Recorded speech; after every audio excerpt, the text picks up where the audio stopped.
I ran into this last week. Here's what fixed it for me. If you're looking to set up an eSIM on your Samsung device with Telus in Canada, follow these simple steps. Step 1. Check eSIM compatibility. Before activation, use the eSIM link in the description to open the eSIM compatibility checker and confirm your device and carrier are supported. Step 2. Get your eSIM QR code. Contact Telus customer service or log into your Telus account to obtain your eSIM QR code. This code is essential for the setup process. Step 3. Open mobile network settings.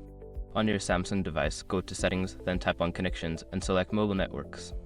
Step 4. Add mobile plan. In the mobile network section, tap on Add mobile plan.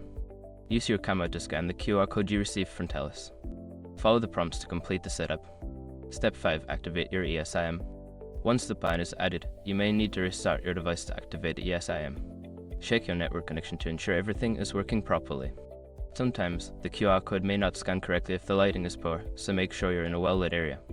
I hope this guide helps you get your eSIM set up smoothly. If you have any questions, feel free to ask.